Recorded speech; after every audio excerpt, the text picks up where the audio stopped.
Partie 7. Deux sortes d'images. Puisque le cerveau fonctionne comme émetteur et comme récepteur d'ondes, il y a lieu de distinguer deux catégories d'images. Les images émises et les images reçues. L'imagination étant le phénomène psychique déterminé par la combinaison des images, il y a par conséquent deux sortes d'imagination. L'imagination active et l'imagination passive. Le rôle de l'imagination active.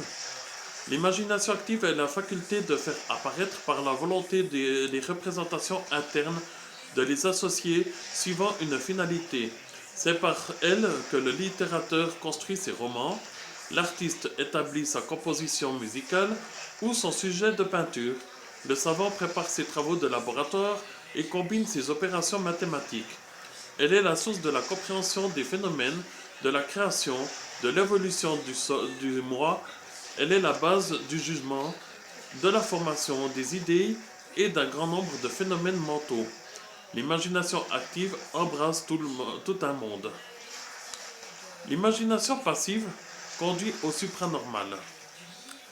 Si nous connaissions ces lois et si nous savions les appliquer, nous pourrions guérir nos maladies. Sans médecin et sans médicaments, transformer notre être et réaliser des miracles. L'imagination passive, la seule dont nous ayons à nous occuper, est un autre monde. C'est elle qui, par l'utilisation de quelques-uns de ces éléments, va nous donner les moyens de faire apparaître les facultés supranormales. Elle consiste dans l'apparition spontanée des images. Celles-ci peuvent surgir d'elles-mêmes sous l'action de différentes causes, en premier lieu par leur liaison naturelle, car toute image tend à faire apparaître la série des images avec laquelle elle est liée par contiguïté dans l'espace et dans le temps. Par exemple, si aucun effort de volonté n'intervient, une pelouse dans un jardin évoque le banc qui est à côté. Le souvenir d'un incident dans une rue rappelle non seulement l'incident, mais les actes qui ont été la conséquence.